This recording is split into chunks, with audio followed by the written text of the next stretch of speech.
नमस्कार, बहुत स्वागत है खबर फास्ट में। मैं हूं आपके साथ हेमंत। चलिए गौर करते हैं खबरों की ओर। सारंग और बेलागढ़ जिले के सरिया पुलिस ने धान खरीदी में फर्जीवाड़ा कर शासन को आर्थिक नुकसान पहुंचाने वाले 4 आरोपियों को गिरफ्तार कर न्यायिक रिमांड पर भेजा जेल। सारंग और बेलागढ़ जिले में सुशासन तिहार 2026 का अंतिम शिविर ग्राम गोड़म में संपन्न हुआ, जहां 696 आवेदन प्राप्त हुए। सबसे अधिक आवेदन पंचायत एवं ग्रामीण विकास विभाग के रहे। बिलासपुर रेंज के आईजी राम गोपाल गर्ग ने 9 प्रशिक्षु उप निरीक्षकों की समीक्षा बैठक लेकर अनुशासन, तकनीकी दक्षता और जन सेवा पर जोर दिया। सारंग और बेलागढ़ जिले के नगर सरसीवा में गौरव पथ सड़क निर्माण के दौरान उड़ती धूल से लोग परेशान हैं। ग्रामीणों ने नियमित पानी छिड़काव की मांग की है। सारंग और बेलागढ़ जिले का भड़गांव पुलिस ने अवैध देसी शराब परिवहन करते एक आरोपी को गिरफ्तार कर आबकारी एक्ट के तहत कार्रवाई की है।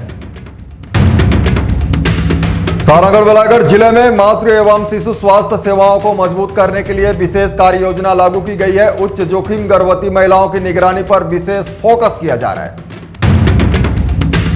सारंग और बेलागढ़ जिले की कलेक्टर पद्मनी भोई साहू ने गोड़म स्वास्थ्य केंद्र, महतारी सदन और भेड़वन में खाद्य वितरण व्यवस्था का निरीक्षण किया।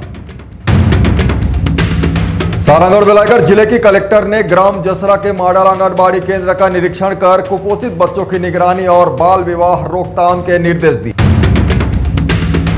देश के प्रधानमंत्री नरेंद्र मोदी के जन सेवा के 12 वर्ष पूर्ण होने पर भाजपा युवा मोर्चा ने सारंगगढ़ के कमला नगर में स्वच्छता अभियान और हनुमान चालीसा पाठ का आयोजन किया। सारंग और बेलागढ़ जिले में नुजुल निकाड अपडेट, इंडस्ट्रियल पार्क और चैम्बर भवन की मांग को लेकर चैम्बर ऑफ कॉमर्स के प्रतिनिधिमंडल ने कलेक्टर से मुलाकात की। कलेक्टर ने शीघ्र निराकरण का आश्वासन दिया। ऐसे ही और भी खबरों को देखने के लिए बने रहे हमारे साथ। देखते रहिए ACN24। नमस्कार।